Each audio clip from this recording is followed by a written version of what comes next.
The Alchemist Stone. Preface. At the request of His Majesty Louis XVI of France, your services are hereby requested for the investigation of nefarious activity upon the continent of North America. Your mission is to travel to the colonies of New England and New France with haste. Upon arrival, your skills of observation, investigation, and infiltration must be put to use with extreme secrecy. Following the gunpowder plot of 1605, an investigation was opened by the Kingdom of France into subversive secret societies operating in the shadows. At your discretion, infiltrate and observe the activities and motivations of the following organizations. The Priory of Ormus. Believed to be an offshoot of the ancient Knights Templar, this English secret society is led by an elected leader known as the Grand Shepherd. Although Protestant in policy, the priory is believed to foster beliefs heretical to modern Christianity.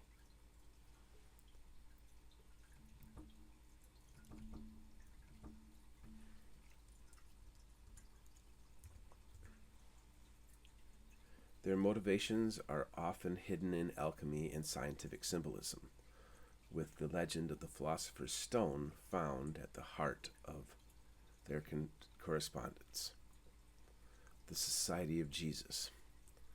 Although formed by Pope Paul III as a religious order within the Catholic Church, the Jesuits quickly became known as the Pope's Marine during the Counter-Reformation.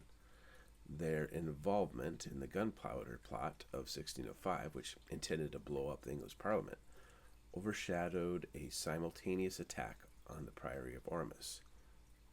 In the following decades, Jesuit explorers have been active in making alliances with the tribes of the Great Lakes, especially the Chippewa. The Order of Eos.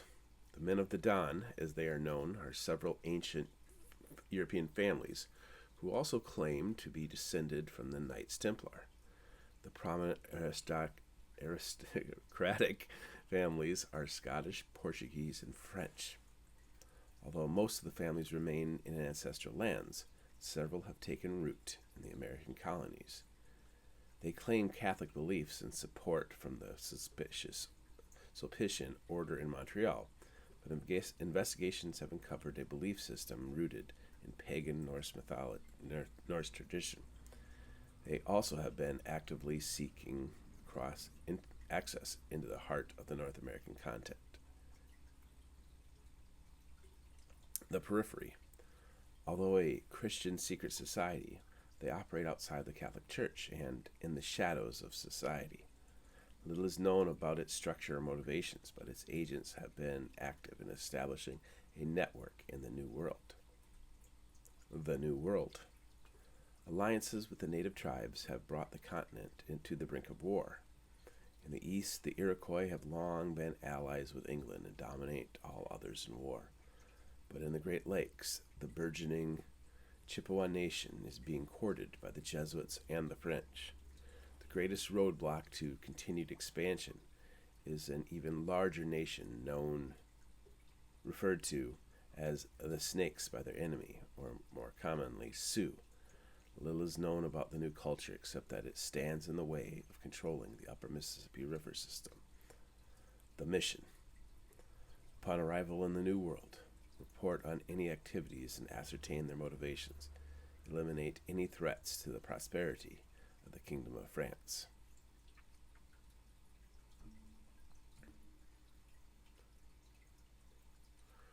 Prologue. Christchurch, Oxford, November 4th, 1605. Father Garnett confirmed the knife was in his pocket and then knocked. At the cue, 3 gray ghosts came out of the woods and crossed the lawn toward the rear of the building. The 2-story building in front of him, with its rows of columns and high windows, was a state-of-the-art facility on the college campus. By the 3rd set of knocks, the door opened. "Don't make me kill you, you young fool." The Grand Shepherd for the Priory of Ormus answered. Although in his late 20s, the man was frail with a receding hairline. He held a candelabra that cast moving shadows upon his face, which shifted from annoyance to alarm to a large smile. "Father Garnett, you've come." "I apologize for the late hour, Robert," Garnett said.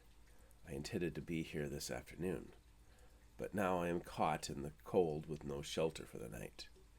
"Don't call him Robert. He's now the Grand Shepherd for your enemy. He's not your friend. He never was." "Oh, please come in, the Grand Shepherd insisted. "I'll warm the fire and fix you a drink. Did I not tell you that I am caretaker of a grand library?"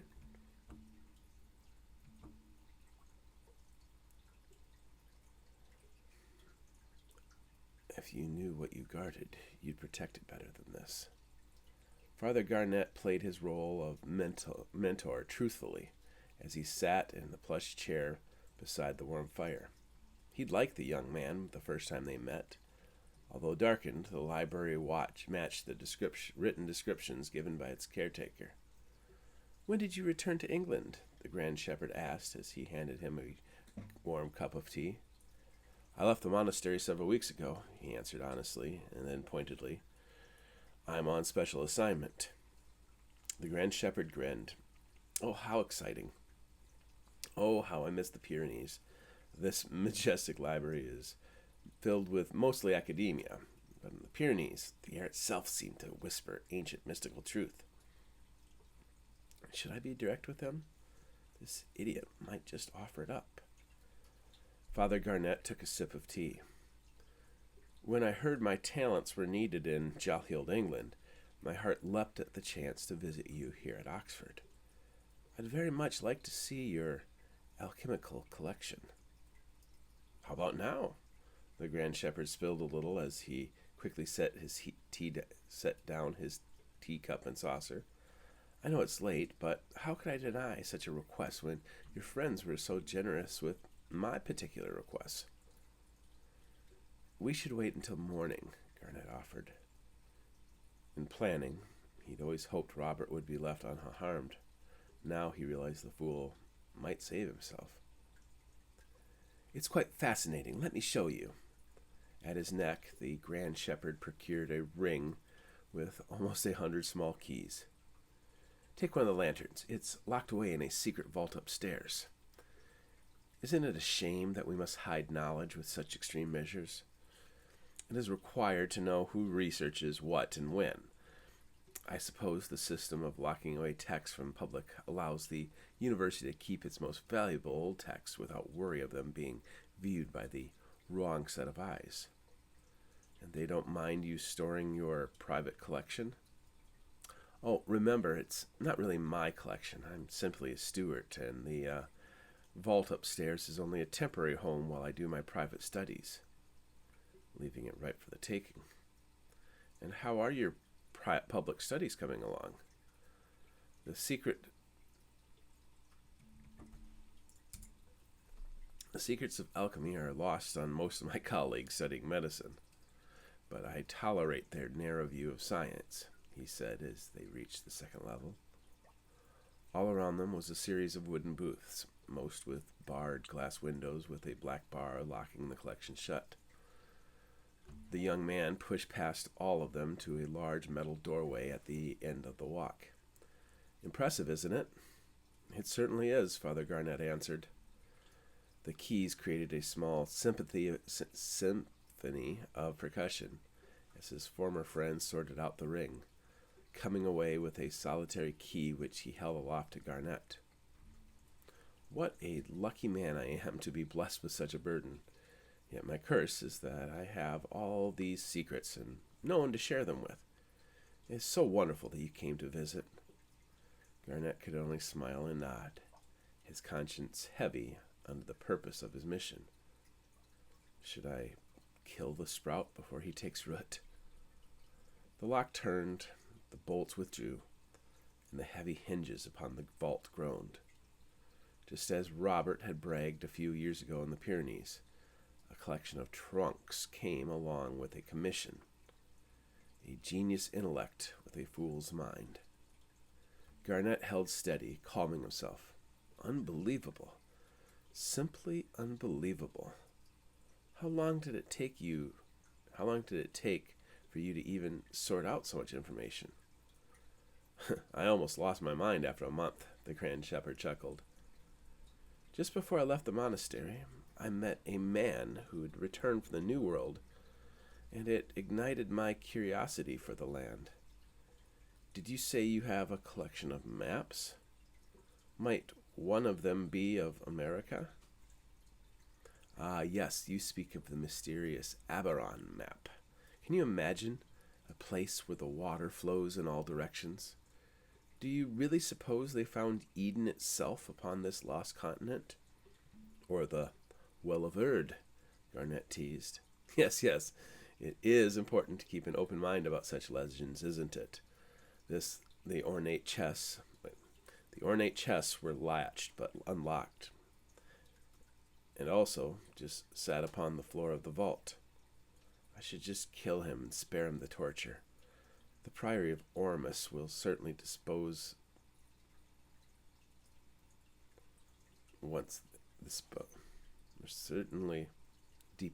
their new leader once they've learned he lost the treasure.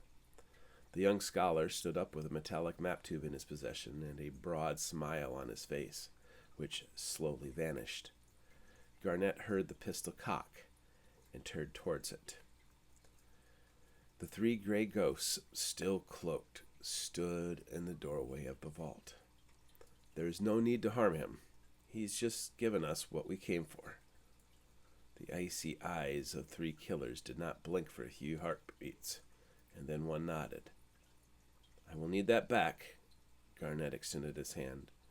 The Grand Shepherd, almost in tears, handed it over. Back? Yes, the men who sent you this treasure. Garnet referred to the chest and the map with the map tube. They stole it under false pretenses. And now I reclaim it.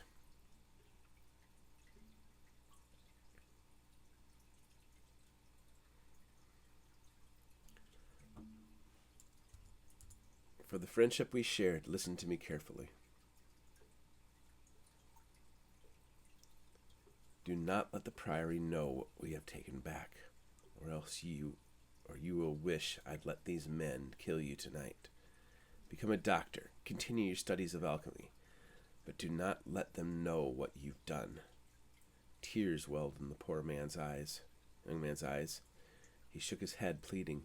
These men, they are the true power behind all the monarchies in Europe.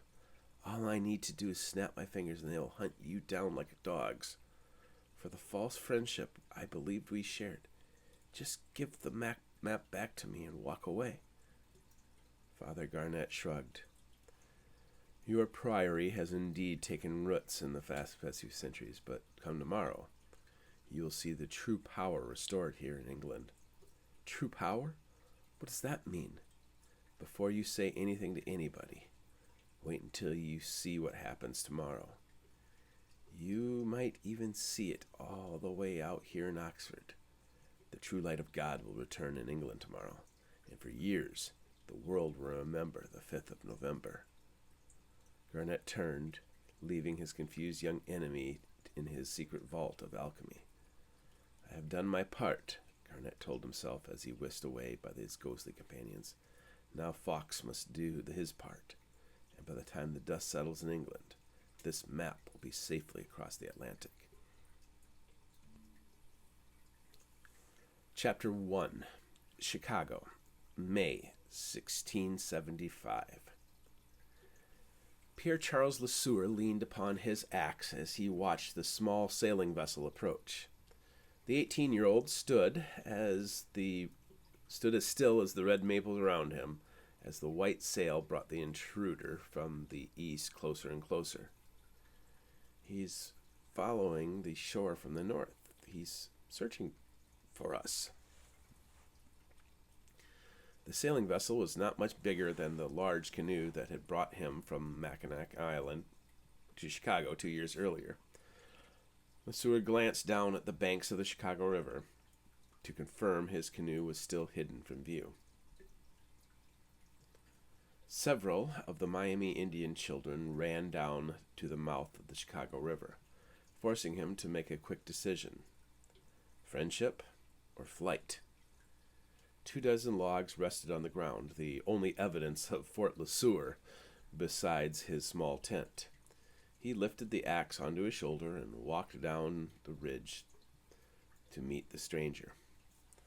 At the bottom of the hill, the Miami village seemed as uncertain about the stranger as Le Sueur was.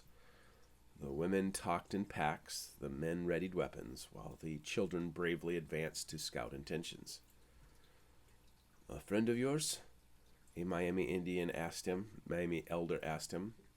"It could be Joliet," Le Sueur answered in Algic language. "I don't know if it is friend or foe. I will go find out."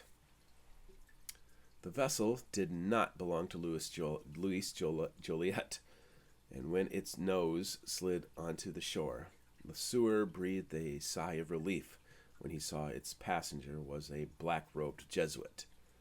Now his long stride quickened as he passed through this crowd through a crowd of children like a giant.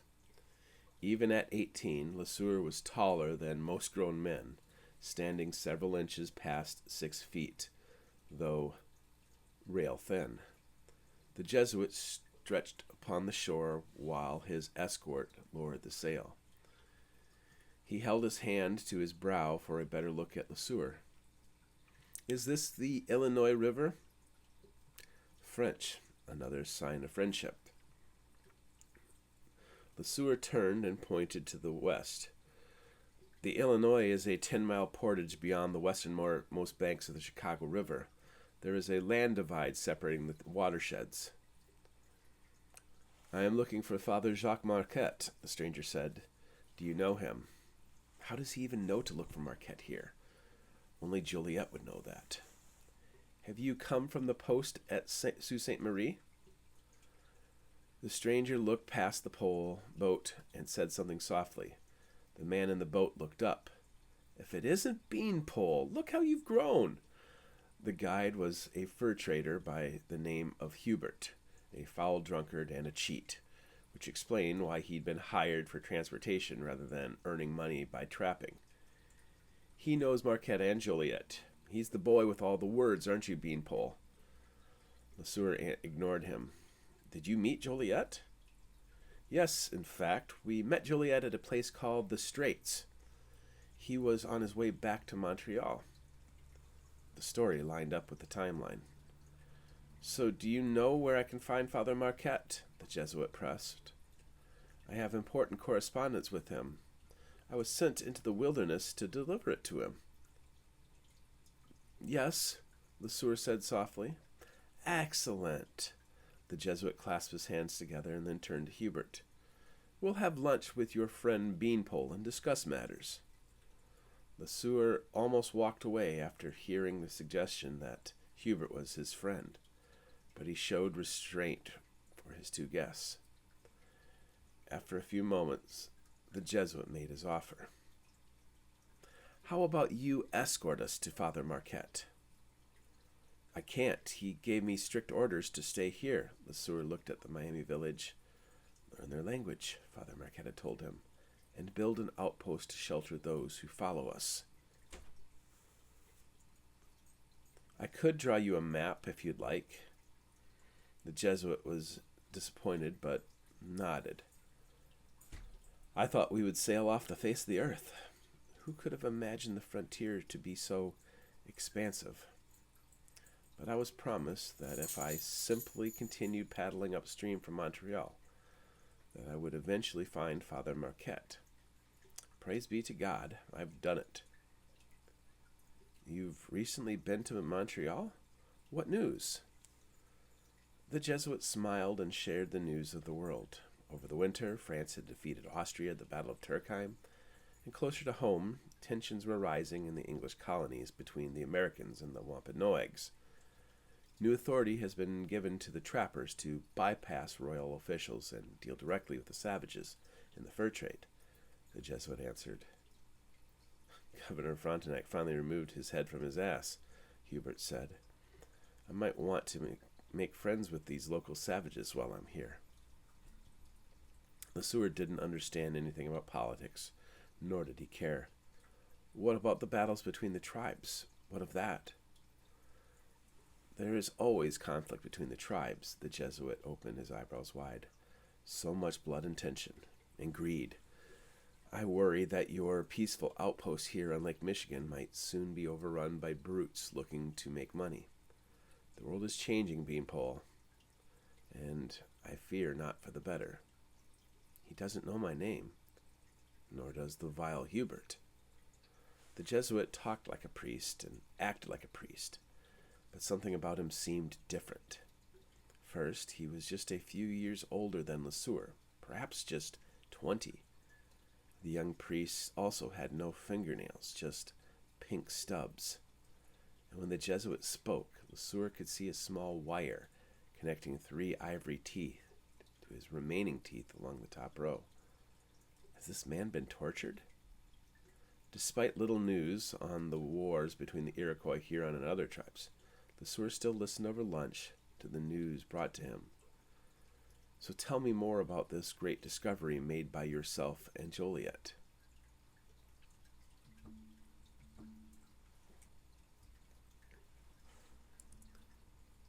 Knowledge of their work disarmed Lesueur.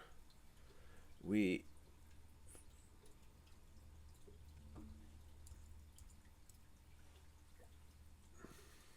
have found the Mississippi, as the natives call it. Whether or not it is the Riviera Espiritus de Sanctus is yet to be seen. You reached it by this small river? No, there is a northern portage farther up the western shores of Lake Michigan, but the Indian tribes are wild and dangerous to the north. Father Marquette spent this past summer searching for a southern route, along with Philip Dubois, as a way around all the danger. Dubois? I don't know his name. He's a river guide who's assisting Father Marquette. Ah, a river guide.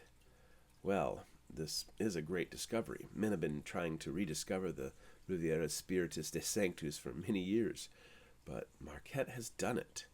The map of the unexplored frontier will soon shrink because of you. Hubert, go fetch the bottle of wine from the boat. We need to celebrate. Hubert hesitated. Beanpole won't drink. He's sworn himself to God and lives a virtuous life, right, boy?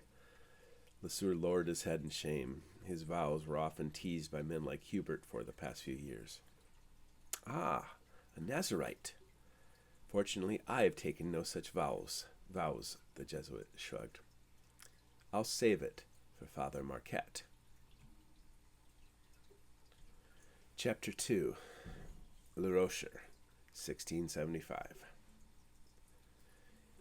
80 miles southwest of the modern-day city of Chicago is a unique land formation, now known as Starved Rock. Situated upon the southern bank of the Illinois River, it is a sandstone butte that rises like a sheer canyon wall from the river's edge. When first discovered by Jacques Marquette and Louis Joliet, the unique geological formation served as the site of a village with over 70 cabins.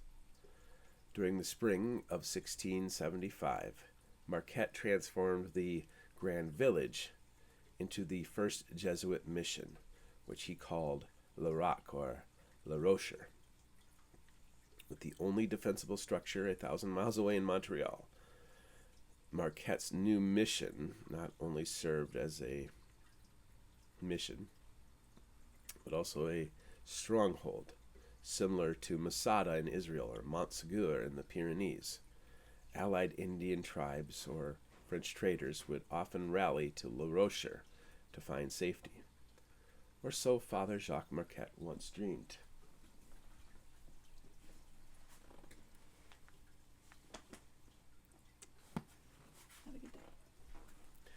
His dream ended as he leaned over the edge of the bluff, expelling a full belly of wine and roast duck.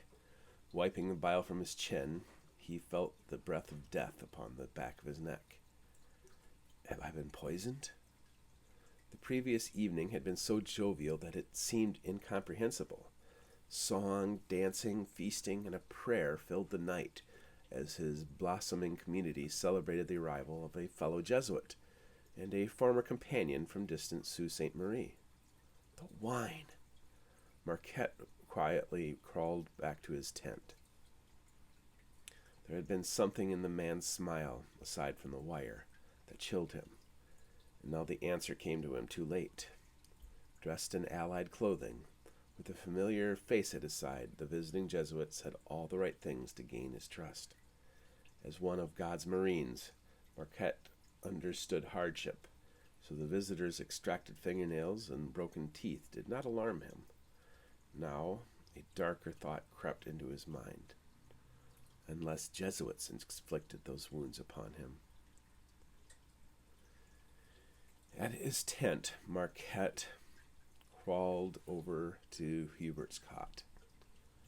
But when he placed a hand upon the guide's arm, he felt the skin burning with fever and the muscles already convulsing beyond control. The poor fool all but finished the bottle. The stranger had been given a permanent shelter on the edge of the village, an honor befitting a trusted guest. When we are found dead from the plague, this assassin will then claim everything for himself. Marquette knew what he had to do. His quivering fingers unlocked his chest, and from within, he retrieved the sealed Abbaron Map and commanded his legs to rise. Without light to guide him, he slipped out of the backside of the tent, knowing the assassin likely watched from the opposite side of the village. With the protective case tucked under his arm, Marquette found his way along the dangerous riverside of the bluff, instead of the gentler path that led down to the shoreline. After 9 years living in the wilderness of the New World, including the past 7 on the edge frontier, he'd become lean and strong like worn leather. Even though he was only 37, his body shrank him down to the form of an old man as he shuffled down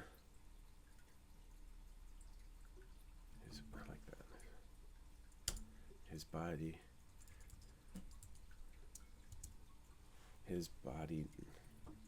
now shrank to the form of an old man as he shuffled down the rocks to the river. When he reached the water's edge, he doubled over as his body tried.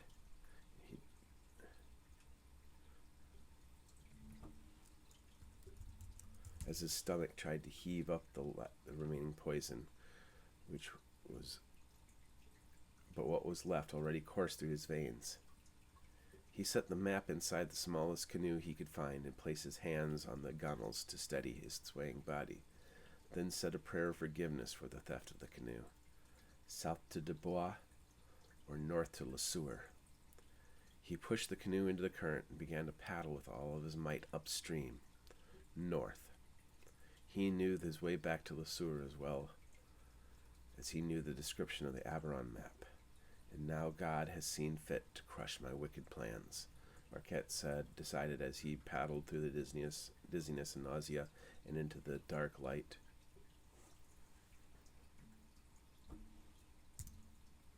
Forgive me, Lord. I should have tended better to the flocks you gave me. Give me the strength to reach the young Le Sueur. Do not allow our enemies to regain this map. Thy will be done. Chapter 3. Not a picket. No. Chapter 3. Notapecagon River. May 18th, 1675. On the right side of the shore, a collection of skulls grinned at Pierre Charles Le Sueur as he paddled into the mouth of the river, causing him to shudder. The left shore, however, had a thick patch of purple flowers blooming upon the bank of sediment. Le Sueur steered left. As the nose of the canoe came up and onto the sand, a wave of blood and bile swept the back of the canoe, and Father Marquette slumped forward. Le Sueur jumped into knee-deep water to push the canoe forward and rushed forward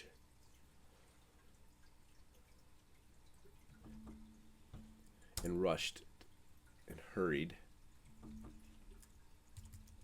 to steady Marquette, who grinned weakly and said, "It appears as if we've found a cemetery. We'll let you rest for a while and then continue on our way," the sewer said, as he slipped his hands under Marquette's knees and behind his back, lifting the Jesuit from his spot at the nose of the canoe. It didn't bother him that the robes were soiled. They had already traveled almost 200 miles off the eastern shore of Lake Michigan, which meant they were halfway to finding help at Mackinac Island. Setting Father Marquette on a patch of grass, the sewer turned to assess where he'd stopped. Driftwood had washed up upon the sandbars of the delta. I'll get a fire started and make a shelter. He rushed back to the canoe, retrieving his axe and a tarp. He stomped by the place where Marquette sat curled up, shivering. In just a few minutes, the driftwood surrendered to the will and power of the young man, transforming into a small fire just a few feet in front of the priest. A few minutes later, he was tackling larger branches, which would serve as supports for the tarp. Beanpole. Hearing the nickname from the priest gave him pause. The sewer rushed over to his side. "Yes, Père?" "You said Hubert said your name in front of the assassin, but did he only call you Beanpole?" "Yes, Father. I don't even think Hubert knows my given name," Lesueur chuckled. "Hubert is dead. What about me? Have I ever used your name in front of others?" The question surprised Lesueur. As the second son of a French lord, he'd been sent to the frontier to make a name for himself. Instead, he'd become Beanpole. "Yes, in Montreal, when I was given to the church." Marquette smiled and closed his eyes for a serene moment. Then a spasm shook his body. "They killed me," Marquette groaned, opening his eyes again. "The blood coming out of me means my internal organs are so badly damaged by the poison that my body will begin to poison itself." "I know I asked you to come on this great adventure to learn languages, but your life is in danger. You cannot claim any connection to me, or else the sinister men who killed me will hunt you down and kill you. Saul must become Paul. Beanpole must die here today, and never use the name Pierre-Charles Lesueur, or there might be some back in Montreal that know you were put into my care. Is that understood?" "Who would want to kill you?" "God, for I was trying to unite tribes to make war against their neighbors to the west. Do you remember what I called them? The Snakes. This is either a political assassination or... Go to the canoe and bring me the sealed map." The sewer rose, rushed over to the canoe, and snatched it up. Days earlier, Father Marquette had staggered into the camp at Chicago, by foot instead of by water, with the map under his arm. Now Lesueur handed it back to him. "Most likely, I've been killed in an attempt to gain control of this map. You must not let this fall into the hands of our enemies. Is that understood?" Lesueur shook his head. "Who did this to you?" "He was not a Jesuit. Let that be a lesson to you. You cannot just hand this over to the first Jesuit priest you meet. You must be its new steward until Louis Joliet returns. He knows your face as well as your real name. Don't trust anyone but him, even Philip Dubois." "Did Dubois have a part in this?" "No, that does not mean he can be trusted. The map you hold once belonged to the church, but evil men stole it, and a few decades ago, the Jesuits stole it back. There are two secret societies, two branches of the same tree, that covet the information found upon that map, and there are even organizations within the church that wish to possess it. I'm not afraid of the false priest. He was a small man. Marquette gave a weak chuckle. Let the world know I am buried here. Put up a sign large enough to be seen from the water, and do not let them know you were my ward. Do not return to the mission at Sault Ste. Marie weeping like a child, or the men who knew us will remember you. Go west to the Green Bay. Find Nicolas Perot and live the life of the men you've admired these past years. Become a coureur de bois, a woods runner, and live among the kindly Ho-Chunk and Kickapoo. Joliet will find you. What if he doesn't? The assassin said we met him at the Strait. Hubert trapped at Sault Ste. Marie, much farther upriver. What if another assassin killed Joliet? Men will still come, and the Jesuits will certainly send others in my stead. Keep your identity hidden. Take measure of them, for friend and foe will need your help. But why? I didn't choose you because of your brawn. I chose you because of your brain. How have I tormented you these past few years? What have I trained you to become? A translator, Lesueur answered. Yes, no man knows the native languages like you. What about Dubois? Lesueur asked, thinking of the gregarious, red-haired river guide. Avoid Dubois. I only trusted him because I needed his help. Go north, and you'll be safe for the time being. Joliet knows my plans for you. He'll find you again. But don't use the name Beanpole or Lesueur. Is that clear? Lesueur nodded. Regardless if our enemies try to go south of the Illinois River, west through Lake Superior, or north through Red River, all paths will lead them to the Empire of the Snake. And you are the only one who will be able to speak to the Snake people, won't you? The Snake people, the Nadawasu, the Sioux. Lesueur instinctively translated, the Oceti-Sakowin, the people of the Seven Fires, the 7 tribal alliances, including the eastern 4 tribes west of the Great Lakes, the Dakota. He shivered, thinking of all the terrible stories he'd heard from this enemy, from the fearful tribes neighboring the territory east of the border. I'll remember everything you taught me. Good, Father Marquette said, grimacing. Now finish my shelter and hold my hand as I transform this crude flesh into the form my Creator intended.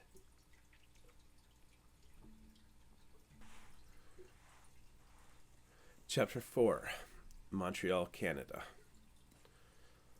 Bartholomew St. Clair nervously flicked the metal wire of his false teeth as he loaded his pistol with fresh powder and slipped it back into its holster. He looked across the street to Gray St. Sulpice Seminary, just to be sure a man of God did not see him. We are fools to trust the church as an ally. No longer dressed in the black robes of a Jesuit, St. Clair felt the comfort of his favorite dagger strapped to the inside of his leather vest. Having recently arrived from his sojourn in the wilderness, a cool fall greeted him, and he pulled his black coat shut as he walked across the street. 2 keys unlocked the safe house, which meant he did not need to knock. Guillaume Valancourt, nevertheless, reached for a pistol, cocked and aimed at the door, before lowering it with a great sigh. Where have you been? Marquette is dead. I spent the summer hunting down his known associates. Tell me Joliet is dead, and you have the map. Valancourt, rugged and youthful, set aside the pistol with another dramatic sigh.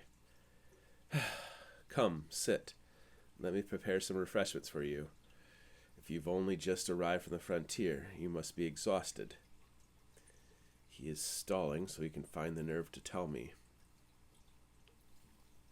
St. Clair looked at the small table and accepted the invitation. Valancourt immediately began working at the stove.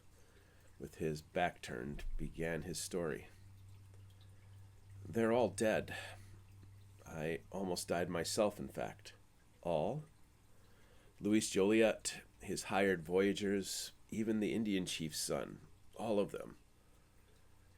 How public was this? I was very discreet. As you told me, I had to wait for an opportune time, but we were always in separate canoes. I'd be with Joliet one day and the chest the next, and at night either the voyagers or the Indian boy would keep watch. Before I knew it, we were almost to Montreal, but there was a dangerous stretch of rapids, and while we were going through them, I shot Joliet's navigator and stabbed mine in the neck. The rapids did the rest.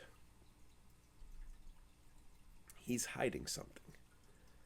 If they are all dead, how did you manage to survive? Valancourt grinned proudly. I held on to the canoe as it crashed the rapids, and once past, I swam to shore. I stayed as long as I could looking for bodies, but the whirlpools sucked them to the bottom of the St. Louis River. St. Clair remained still, watching Valancourt preparing eggs and warming bread. What about you? How did you find Marquette? Did you shoot him or use the poisoned wine? St. Clair fed him pieces of the mission until the plates were set onto the small table. By chance, you didn't happen to secure Joliet's chest before you struck, did you? We were almost to Montreal. As I said, I waited patiently for an opportunity. But time ran out. The rapids were a godsend. What was I supposed to do? Let them walk away with the knowledge they had in that chest? Let's see if his story stays consistent. Explain it to me again. Did you shoot the man in your canoe or in Joliet's? Louis Joliet's canoe was ahead of us, so I fired a shot into the back of Joliet's navigator. Then with my knife, I reached out and shoved my blade into my navigator's neck. Like this? Hot blood sprayed onto the warm bread. Then Valancourt fell backwards, crawling for a weapon. Even though St. Clair wanted to stomp upon his handsome face until it was pulp, he slipped the blade into the back of his companion's heart. What a mess, St. Clair thought, thinking of the mission and not the corpse. He'd given Valancourt the type of death intended for Marquette and Joliet. With Valancourt dispatched, the mission was over, but the sloppiness shamed him. I will need to deliver this briefing personally. Near Montreal Island, at the small fishing village of St. Lambert, in the home of Clara Bissat, Louis Joliet found enough strength following supper to swing his twisted legs off the edge of the bed. The rush of blood to his toes was excruciating, but the doctor said enough time had passed for the bones to heal properly. Even though just 30, Joliet felt like a crippled old man.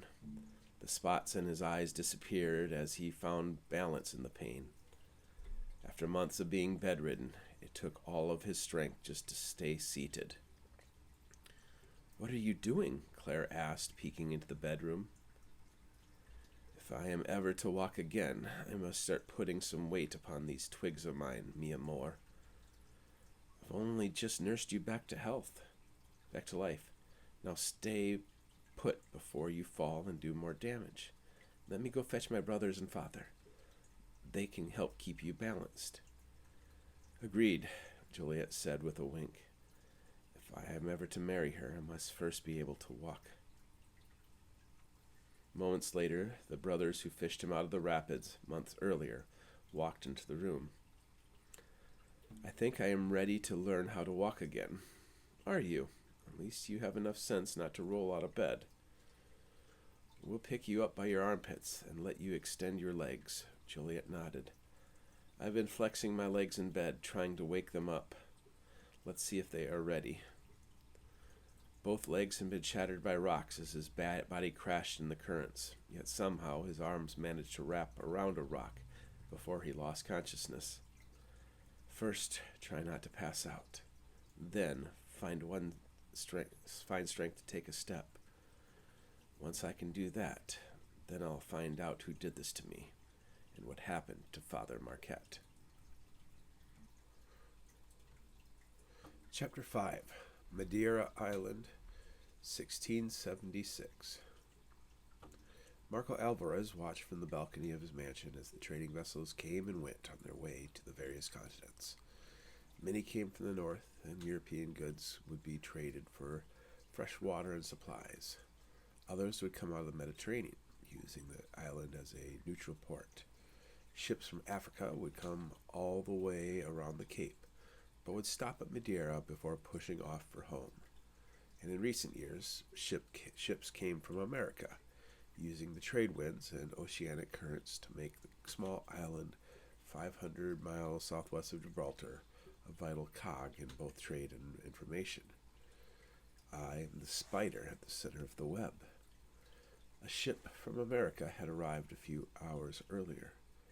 Now, a solitary figure walked up the mountain path from the port, and even from half a mile away, Alvarez recognized the angry stride of Bartolome St. Clair. Turning to his servants, Alvarez called out, "Prepare refreshments for our guest." Alvarez walked away from the edge of the balcony and found a shaded spot overlooking a small garden instead of the port. St. Clair will not speak to me in half-truths. Just a few years earlier, St. Clair spent a summer in Madeira to recover from being tortured by zealous Jesuits. But the man who now stood at his table had been made robust by the wilderness. "The mission failed," St. Clair said immediately. "I'll be the judge of failure. Now, have a drink, eat a little, and tell me what happened," Alvarez instructed. St. Clair obeyed and didn't say another word until he set his fork down upon an empty plate. "Now tell me what happened," Alvarez said. "When I arrived in Montreal, word was circulating that Marquette and Joliet had already found a northern passage to Hernando de Soto's Riviera Spiritus de Sanctus, with support from government officials. The officials did not have military support to spare, however, so the Jesuits were making alliances with the native populations that extended to the western shores of the Great Lakes. An emboldened move. The legend of the Undine is confirmed by more than just a series of rivers flowing out into the world. The displacement of tribes during the Beaver Wars indicates that there is a border, and within this territory, a powerful nation guarding the lands, the Sioux. The Jesuits had a plan for this enemy, with alliances being formed in the north, the Chippewa, and in the south with the Illinois. Knowing it would be impossible to locate Marquette and Joliet, we set up a camp upon the ruins of the second stopping place, Round Lake, at a river known as Detroit by the fur traders. Detroit? A colloquial phrase meaning the Strait. It is a narrow waterway that connects the three Great Lakes to the smaller lakes above the St. Lawrence River. We took on the identity of missionaries, donning the robes of the Jesuits, inviting everyone to our fire in hopes of learning information. Then one day, Louis Joliet himself came down the river. How fortuitous. You caught him in your net, I assume. St. Clair sighed. He was bold and robust, but also wary. His eyes filled with suspicion when he spoke. He spoke in riddles and parables, playing with us like a cat would a mouse.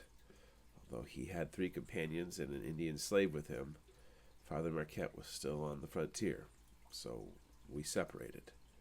Valancourt joined Joliet for a return back to Montreal, while I, after gleaning information from the Joliet party, pressed deeper into the wilderness to find Marquette. And you failed to find him? On the contrary, I did find him. After leaving Detroit, I traveled to the fourth stopping place, the rapids of Sault Ste. Marie, where the Anishinaabe people live. The Jesuits had already pressed their advantage, setting up outposts on Mackinac Island and the distant Apostle Islands, where the main camps of Chippewa waged war against the Sioux. Alvarez glanced down at his personal notes on the American Indians. You have to excuse my ignorance, Bartolome, but what's the difference between the Anishinaabe and Chippewa? My apologies. How do I explain them? There are 12 tribes in the Hebrew nation, right? Well, the Anishinaabe are a great nation, and the Chippewa are a tribe within that nation. It's the Chippewa who found the strength to push through every obstacle in their way, and now are on the doorstep of their promised land. Yes, now I understand. And did you find Marquette with the Chippewa? St. Clair smiled as he lowered his head. No, but I did travel into Lake Superior seeking him. There is a great stalemate in the north, with the Sioux blocking all attempts of the Chippewa from setting foot into the lands of the Undine, the headwaters of the legendary river. Crafty Marquette had already anticipated the problem, so he and Joliet searched for portages from Lake Michigan to find a southern route to the Riviera Spiritus Sanctus.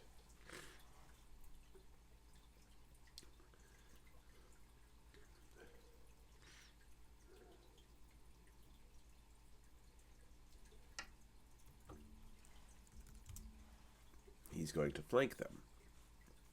St. Clair fiddled with his mutilated fingertips. So it seemed. Do you remember the Indian slave Joliet had with him? The young man had been taken in battle by the Iowa Indians and sold to the tribes in the east, until he fell into the possession of Joliet and Marquette. I would assume Joliet brought him back so the Jesuits could learn the language. To make an ally of the Sioux. St. Clair's grin showed his repaired teeth. Or to make war. The only way to negotiate surrender is to be able to speak with the enemy. Marquette was already making plans for a permanent supply route from the southern parts of Lake Michigan and into the tributary of the Great River. The place I found him was already being transformed into a defensible stronghold capable of withstanding attack from Indian or even British attack.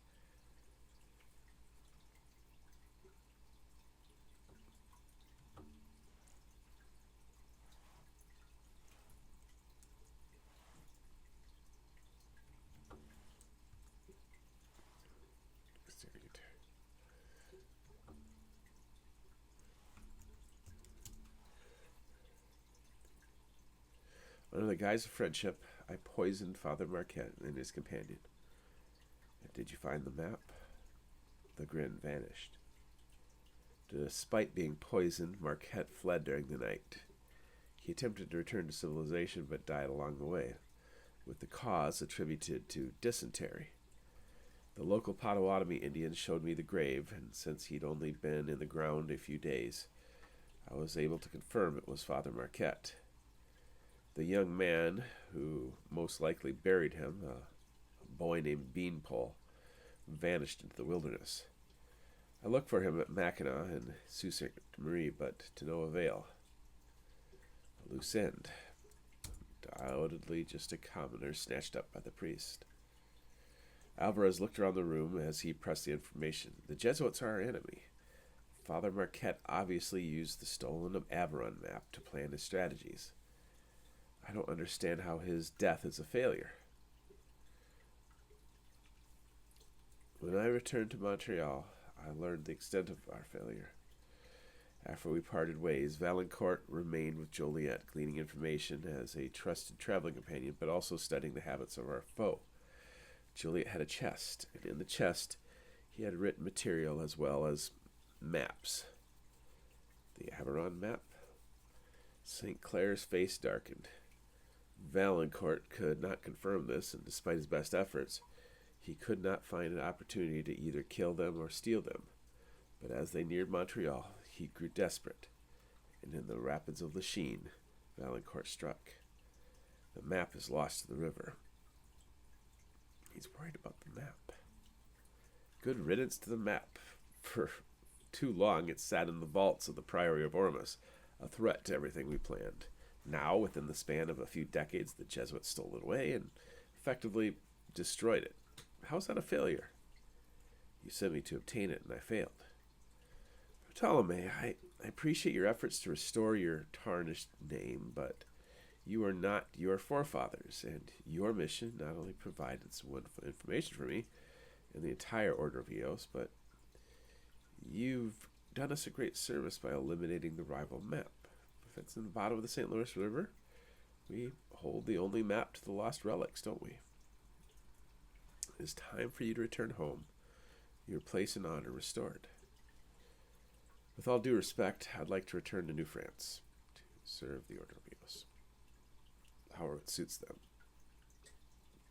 so that I can confirm that this threat against us is truly eliminated. Grandmaster Alvarez pondered it for a moment.